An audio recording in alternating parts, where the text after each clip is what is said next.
ദൈവനാമത്തിന് മഹത്വം ഉണ്ടായിരിക്കട്ടെ. ഒരു നോമ്പിന്റെ അവസരം കൂടെ നമുക്ക് ദൈവം തന്നതിനെ ഓർത്ത് സ്തുതിക്കാം, സ്തോത്രം ചെയ്യാം. നമ്മളെല്ലാവരെയും ദൈവം ആക്കിയിരിക്കുന്ന അവസരത്തിൽ നമ്മൾ പ്രാർത്ഥനയോടെ ആയിരിക്കാം. വീണ്ടും ഒരു നോമ്പ് കാലയളവ് നമുക്ക് തന്നിരിക്കുന്ന ദൈവത്തിന് നന്ദി പറഞ്ഞുകൊണ്ട് തുടങ്ങാം. അല്പനേരത്തെ ചിന്തയ്ക്കായിട്ട് തിരഞ്ഞെടുത്തിരിക്കുന്ന വേദഭാഗം യെശയ്യാപ്രവാചകന്റെ പുസ്തകം 29-ാം അധ്യായം അതിൻ്റെ 16-ാം വാക്യം. യെശയ്യാപ്രവാചകന്റെ പുസ്തകം 29-ാം അധ്യായം അതിൻ്റെ 16-ാം വാക്യം. കുശവനും കളിമണ്ണും ഒരുപോലെ എന്ന് വിചാരിക്കുമോ? ഉണ്ടായത് ഉണ്ടാക്കിയവനെ കുറിച്ച് അവൻ എന്നെ ഉണ്ടാക്കിയിട്ടില്ല എന്നും ഉരുവായത് ഉരുവാക്കിയവനെ കുറിച്ച് അവന് ബുദ്ധിയില്ല എന്നും പറയുമോ? അല്പം നേരം കണ്ണുകളെ അടയ്ക്കാം, പ്രാർത്ഥിക്കാം. ഞങ്ങളെ സ്നേഹിക്കുന്ന ദൈവമേ, സ്വർഗീയ പിതാവേ, ഈ മനോഹര ദിവസം തന്നതിനായി സ്തോത്രം. ആയുസ്സും ആരോഗ്യവും തന്നതുകൊണ്ട് ഞങ്ങൾ ഇവിടെ ആയിരിക്കുന്നു. നാഥാ, നീ അവിടുന്ന് കാത്തുകൊള്ളണമേ എന്ന് ഞങ്ങൾ പ്രാർത്ഥിക്കുന്നു. ഒരു നോമ്പ് കാലഘട്ടം കൂടെ ഞങ്ങളുടെ ജീവിതത്തിൽ വരുമ്പോൾ ഒരു പുതുക്കത്തിന്റെ അനുഭവം ഞങ്ങളിൽ ഉണ്ടാവുവാൻ ദൈവം തമ്പുരാൻ അവിടുന്ന് ഇടയാക്കണമേ എന്ന് പ്രാർത്ഥിക്കുന്നു. അനേക പ്രാർത്ഥനാ വിഷയങ്ങളുമായി ഞങ്ങൾ കടന്നു വന്നിരിക്കുന്നു. നാഥാ, നിന്റെ സാന്നിധ്യം ഞങ്ങളോട് കൂടെ ഇരിക്കണമേ എന്ന് പ്രാർത്ഥിക്കുന്നു. നേതൃത്വം നൽകുന്ന എല്ലാവരെയും ഓർത്ത് പ്രാർത്ഥിക്കുക. ഇവിടെ വന്നിരിക്കുന്ന ഓരോ കുടുംബങ്ങളെയും ഓർത്ത് പ്രാർത്ഥിക്കുക. ദൈവം തമ്പുരാൻ ഞങ്ങളോട് മനസ്സിലിയണമേ. ഒരു പുതു സൃഷ്ടിയായി ജീവിപ്പാൻ ദൈവം നമ്മളെ ഇടയാക്കണമേ എന്ന് പ്രാർത്ഥിക്കുക. പ്രാർത്ഥനയോടെ ആയിരിക്കുക. ദൈവം നമ്മളെല്ലാവരെയും അനുഗ്രഹിക്കണമേ എന്ന് നമുക്ക് പ്രാർത്ഥിക്കാം. എല്ലാ കാര്യങ്ങളിലും നിന്റെ സാന്നിധ്യം അവിടുന്ന് കൂടെ ഇരിക്കണം. ചോദിക്കുന്ന നന്മകൾ അവിടുന്ന് കാക്കണമെന്ന് താഴ്മയായി ഏൽപ്പിച്ച് പ്രാർത്ഥിക്കുക. ആമേൻ. യെശയ്യാപ്രവാചകന്റെ പുസ്തകം 29-ാം അധ്യായത്തിന്റെ 16-ാം വാക്യത്തിലെ ആദ്യത്തെ ഭാഗം കുശവനും കളിമണ്ണും ഒരുപോലെ എന്ന് വിചാരിക്കുമോ? ദൈവത്തിന്റെ ഒരു പരമാധികാരത്തെ കുറിച്ചാണ് അവിടെ പറയുന്നത്. കുശവന്റെ കയ്യിൽ കളിമണ്ണ് പ്രയോഗിക്കുന്ന അതേ അധികാരം പോലെ ദൈവം നമ്മുടെ ഇടയിൽ ഓരോരുത്തരുടെയും ജീവിതത്തിൽ തക്ക സമയത്ത് ഒരു അധികാരം പ്രയോഗിക്കുന്നു. കളിമണ്ണിന്മേൽ പുതിയ സൃഷ്ടി കാണുന്നത് പോലെ പല വേദനകൾ സഹിച്ച് ദൈവത്തിന്റെ കരവലയങ്ങളിലായിരിക്കുമ്പോൾ ദൈവം മനോഹരമായി സൃഷ്ടിയാക്കി മാറ്റുന്നു. മറ്റുള്ളവർ മുൻപിൽ അതിനെ എടുത്ത് ഉപയോഗിക്കുന്നു.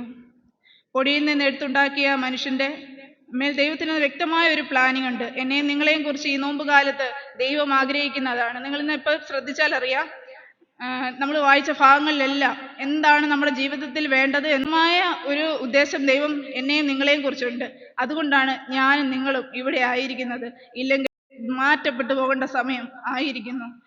ദൈവത്തോട് പ്രാർത്ഥനയോടെ ആയിരിക്കാം. ദിനംതോറും പുതുക്കത്തിന് അനുഭവം തരണേ എന്ന് പ്രാർത്ഥിച്ചിരിക്കാം. പ്രതികൂലങ്ങളുടെ മധ്യത്തിലും പ്രതിസന്ധികളുടെ മധ്യത്തിലും കുശവന്റെ കരവലയത്തിലായിരിക്കുന്ന കളിമണ്ണിന് ഒരു തകർച്ചയ്ക്കും ഒരു ഇതിനും ദൈവം വിട്ടുകൊടുക്കത്തില്ല. പുതിയതാക്കി പുത്തനാക്കി തന്നെ ശോഭയുള്ളതാക്കി നമ്മെ മാറ്റുന്നു. നമ്മളെ വീട്ടിലൊക്കെ നിങ്ങൾ ഒന്ന് നോക്കിയാൽ അറിയാം, ഹോം മെയ്ഡ് ക്ലേ ഉണ്ടാക്കാൻ ഇച്ചിരി പ്രയാസമാണ്. പലതവണ അരിച്ച് ഉണക്കിയൊക്കെയാണ് അത് ഉണ്ടാക്കുന്നത്. ഇച്ചിരി മെനക്കേടൊക്കെ ഉള്ള ഒരു പരിപാടിയാണ്. അതുപോലെ തന്നെയാണ് ഒരു പ്രാർത്ഥനയോടെയും നല്ല ഒരുക്കത്തോടെ ഉണ്ടെങ്കിൽ നമ്മൾ യാചിക്കുന്ന ഏത് വിഷയത്തിന്മേലും ദൈവത്തിന് ഒരു അത്ഭുതം പ്രവർത്തിക്കാൻ കഴിയും. തക്ക സമയത്ത് ദൈവം അതിനൊരു മറുപടി തരുന്നതായിരിക്കും. ഏത് വിഷയത്തിലും കരുതലിന്റെ ഒരു അനുഭവം ദൈവം കാണിച്ചു തരുന്നു. നമ്മളെ ഓരോരുത്തരെയും കുറിച്ച് ദൈവത്തിന് ഒരു പ്രത്യേക കരുതലുണ്ട്. നമ്മുടെ ജീവിതത്തിൽ ആത്മാവിൻ്റെയും ശരീരത്തിൻ്റെയും ഒക്കെ പുതുക്കത്തിനായിട്ടാണ് ഈ നോമ്പ് നോമ്പ് കാലങ്ങളിലൊക്കെ നമ്മൾ കഴിയുന്നത്.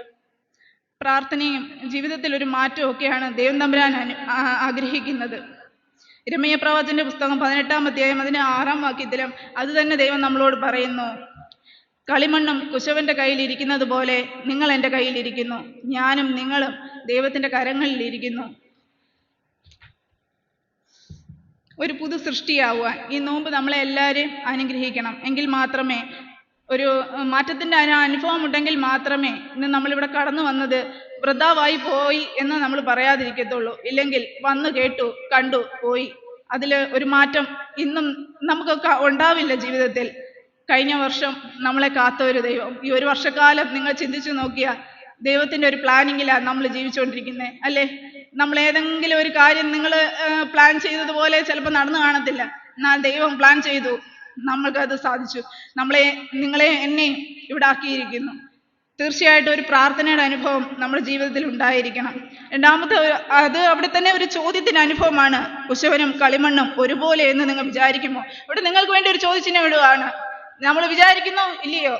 ദൈവം കുശവന്റെ കയ്യിലാണോ നിങ്ങളെ ഏൽപ്പിച്ചിരിക്കുന്നത്? എങ്കിൽ ഉറപ്പായിട്ടും നിങ്ങൾക്കൊരു മാറ്റം ദൈവം തരും. നമ്മളെ ഓരോ ജീവിത കാര്യത്തിലും ദൈവത്തിന്റെ ഒരു മാറ്റം ഉണ്ടാവും. രണ്ടാമതായി പറയുന്നത് മനുഷ്യന്റെ അഹങ്കാരത്തെ കുറിച്ചാണ്. നമ്മളെ ഓരോരുത്തരെയും വീണ്ടും പറയുന്നു, ഉണ്ടാക്കിയവനെ കുറിച്ച് അവൻ എന്നെ ഉണ്ടാക്കിയിട്ടില്ല എന്ന്. സത്യമല്ലേ? നമ്മൾ പല കാര്യങ്ങളിലും പറയുന്നു, ഉണ്ടാക്കിയവനെ കുറിച്ച് പറയുകയാണ്, അവൻ എന്നെ ഉണ്ടാക്കിയിട്ടില്ല. പല സമയം നമ്മൾ കണ്ണടയ്ക്കുന്ന ഒരു അനുഭവം.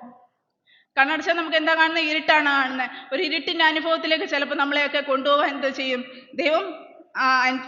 ദൈവത്തിന്റെ ഒരു സമയം, ദൈവം നമ്മളെക്കുറിച്ച് ആഗ്രഹിക്കുന്നത് ഇരുട്ടിൽ ജീവിക്കുവാനല്ല, ദൈവത്തിന്റെ മുകളിൽ നിന്ന് നമ്മൾ മനുഷ്യർ ജീവിക്കാനല്ല.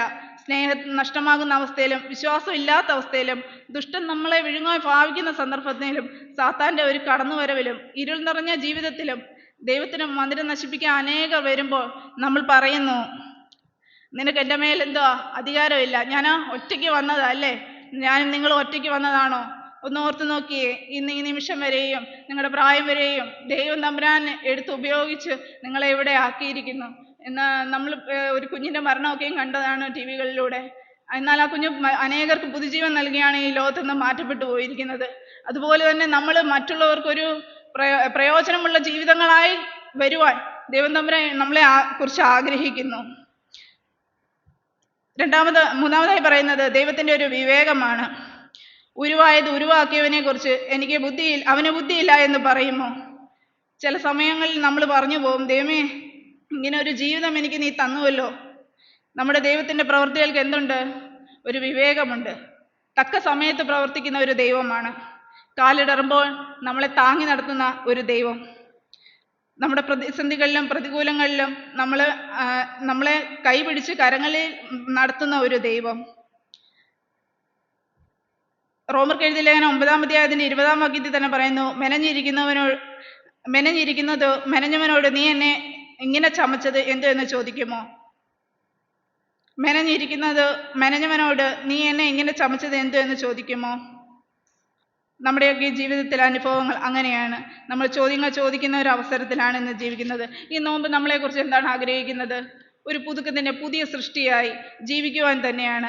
കുശവന്റെ കയ്യിലെ കളിമണ്ണ് പോലെ എന്നെ എടുത്ത് ഉപയോഗിക്കണമേ എന്നുള്ള ഒരു പ്രാർത്ഥനയാണ് എനിക്ക് നിങ്ങൾക്ക് ഉണ്ടാവേണ്ടത്. ഈ നോമ്പ് നമ്മളെ അതാണ് ആഗ്രഹിക്കുന്നത്. തീർച്ചയായിട്ടും നമ്മുടെ ഓരോ ജീവിതങ്ങളിലും ഓരോ പ്രയാസങ്ങളും പ്രതികൂലങ്ങളും വരുമ്പോൾ അവൻ നമ്മളെ പുതിയ സൃഷ്ടിയായി രൂപാന്തരപ്പെടുത്തുവാൻ ഇടയാക്കും. ഏത് സാഹചര്യത്തിലും ദൈവത്തിന് മുൻപിൽ പ്രാർത്ഥിക്കാം. നിങ്ങളോട് ഞാനൊരു കഥ പറയാം. 2 ദിവസത്തിന് മുമ്പ് നടന്നൊരു സംഭവമാണ്. ഒരാളെന്നെ വിളിച്ചു പറഞ്ഞു, ജീവിതത്തിൽ ആകെ പ്രതിസന്ധിയാണ്, പ്രതികൂലങ്ങളാണ്. അന്നേരം ഞാൻ പറഞ്ഞു, ഞാനൊരു നെഗറ്റീവാണ് പറഞ്ഞത്. അന്നേരം അവള് പറഞ്ഞു, പ്രാർത്ഥിക്കണം, എനിക്ക് വേണ്ടി പ്രാർത്ഥിച്ചാൽ മാത്രം മതി, ഞാനും കണ്ണുനീരൊഴുക്കി പ്രാർത്ഥിക്കുന്നു എന്ന്. അവളുടെ ഒരു വിശ്വാസമാണ്, ഞാൻ പ്രാർത്ഥിക്കുന്നു, ഞാൻ നല്ലതുപോലെ പ്രാർത്ഥിക്കുന്നുണ്ട്, നീയും എനിക്ക് വേണ്ടി പ്രാർത്ഥിച്ചാൽ മതി എന്ന് പറഞ്ഞു. ഞാൻ പിന്നെ വിളിച്ചില്ല. ഇന്ന് രാവിലെ മെസ്സേജ് അയച്ചപ്പോൾ പറഞ്ഞു, ഞാൻ പറഞ്ഞില്ലയോ, പ്രാർത്ഥിക്കുമ്പം ദൈവം കേൾക്കും. എൻ്റെയും നിങ്ങളുടെയും പ്രാർത്ഥന കേൾക്കുന്ന ഒരു ദൈവം ഈ ഉയരങ്ങളിൽ തന്നെ ഉണ്ട്. നമ്മൾ ആ വിശ്വാസത്തോടെ പ്രാർത്ഥിച്ച ഏത് പ്രവർത്തന കാര്യങ്ങളിലും ഏത് പ്രതിസന്ധികളിലും നമ്മളെ നോക്കുന്ന ഒരു ദൈവം നമുക്ക് മുൻപിലുണ്ട്. ആ വിശ്വാസത്തോടുള്ള പ്രാർത്ഥനയും ഒരു പുതുക്കത്തിൻ്റെ അനുഭവവും ഈ നോമ്പുകാലങ്ങളിൽ നമുക്കുണ്ടാവാം. പ്രാർത്ഥനയോടെ ആയിരിക്കാം. ഏത് വിഷയങ്ങളിലും ഏത് പ്രതിസന്ധികളിലും ദൈവം നമ്മളെ താങ്ങി നടത്തുന്നു. നമുക്ക് ആത്മാർത്ഥമായ ഒരു പ്രാർത്ഥനയാണെങ്കിൽ ദൈവം നമ്മളെ കരുതി താങ്ങി നടത്തിക്കൊള്ളും. കുശവന്റെ കയ്യിലെ കളിമണ്ണ് പോലെ ദൈവം നമ്മളെ ആക്കിക്കൊള്ളും. കുശവനും കളിമണ്ണും ഒരുപോലെ എന്ന് വിചാരിക്കുമോ? നിങ്ങളോടും എന്നോടും ചോദിക്കുന്ന ഒരു ചോദ്യമാണ്. അവന് ബുദ്ധിയില്ല എന്ന് നിങ്ങൾ പറയുമോ? രണ്ടും നമ്മളോട് ചോദിക്കുന്ന ഒരു ചോദ്യമാണ്. ആ ഭാഗത്ത് വായിക്കുമ്പോൾ തന്നെ ചോദ്യചിഹ്നം കാണാം. നിങ്ങളോടും ചോദിക്കുകയാണ്. നിങ്ങളോട് ചോദിക്കുന്ന ചോദ്യങ്ങളാണ് ഇത് രണ്ടും. അതിന് ഇല്ല എന്നും ഉണ്ടെന്നും നമുക്ക് ഉത്തരങ്ങൾ പറയുമ്പോൾ നമുക്ക് നല്ലൊരു വ്യക്തമായ കാര്യങ്ങളായിരിക്കണം പറയുന്നത്. ദൈവത്തിന്റെ ചോദ്യങ്ങളിൽ, ദൈവത്തിന്റെ കരവലയങ്ങളിലായിരിക്കാൻ ദൈവം നമ്മളെ ഇടയാക്കണം. ഏത് പ്രതിസന്ധികളിലും ദൈവം നമ്മളെ താങ്ങിക്കൊള്ളും. ഈ നോമ്പുകാലത്ത് അനേക വിഷയങ്ങളുമായിട്ട് നിങ്ങൾ വന്ന് പ്രാർത്ഥിക്കുമ്പോൾ ദൈവസാന്നിധ്യം നിങ്ങളുടെ കൂടെ ഉണ്ട്. നിങ്ങൾ പ്രാർത്ഥിക്കുമ്പോൾ ആ വിഷയത്തിന്മേൽ ദൈവം പ്രവർത്തിക്കും. പക്ഷേ കഴിഞ്ഞ വർഷത്തിൽ നിന്ന് നമ്മൾ ഈ വർഷം നോക്കുമ്പോൾ അനേകർ നമ്മളിൽ നിന്ന് മാറ്റപ്പെട്ടു പോയി. ഈ വായിച്ച ഭാഗങ്ങളിലൊക്കെയും നിങ്ങൾ കേട്ടു കാണും നമ്മുടെ ഒരു പുതുക്കത്തിൻ്റെ അനുഭവത്തെക്കുറിച്ചാണ്. ഒരു മാറ്റം മാറ്റം മാറ്റം. ഞാനിവിടെ പറഞ്ഞതുകൊണ്ട് നിങ്ങൾക്ക് എന്തെങ്കിലും മാറ്റം ഉണ്ടാവുമോ? നമ്മൾ ചിന്തിക്കണം. നമുക്കൊരു മാറ്റം വേണമെങ്കിൽ നമ്മൾ തന്നെ ചിന്തിച്ച് നമുക്ക് ദൈവത്തോടുള്ള ഒരു പ്രാർത്ഥനയിലും യാചനയിലും കഴിയുമ്പോൾ മാത്രമേ നമുക്കൊരു മാറ്റം തരൂ. മറ്റുള്ളവർക്കൊരു പ്രയോജനമായി നല്ല വൃക്ഷത്തിന് നല്ല വൃക്ഷഫലം കായ്പാൻ ദൈവം ഇടയാകത്തുള്ളൂ. നിങ്ങളെയും എന്നെയും കുറിച്ച് ദൈവം ആഗ്രഹിക്കുന്നത് അതാണ്. നല്ല വൃക്ഷഫലം കായ്ച്ച് മറ്റുള്ളവർക്ക് പ്രയോജനമുള്ള നല്ല മക്കളായിരിക്കാൻ ദൈവം തമ്പുരാൻ നമ്മളെ ഇടയാക്കട്ടെ. ഈ ഓരോ അവസരം തന്ന നിങ്ങളെല്ലാവരോടുമുള്ള നന്ദി ഞാൻ അറിയിക്കുന്നു. പ്രത്യേകിച്ച് അച്ഛനോട് ഇങ്ങനെയുള്ള പുറകോട്ട് നിൽക്കുന്ന ആൾക്കാരെയൊക്കെയും മുന്നോട്ട് കൊണ്ടുവരുവാൻ അച്ഛൻ ഒരുപാട് പ്രോത്സാഹിപ്പിക്കുന്നു.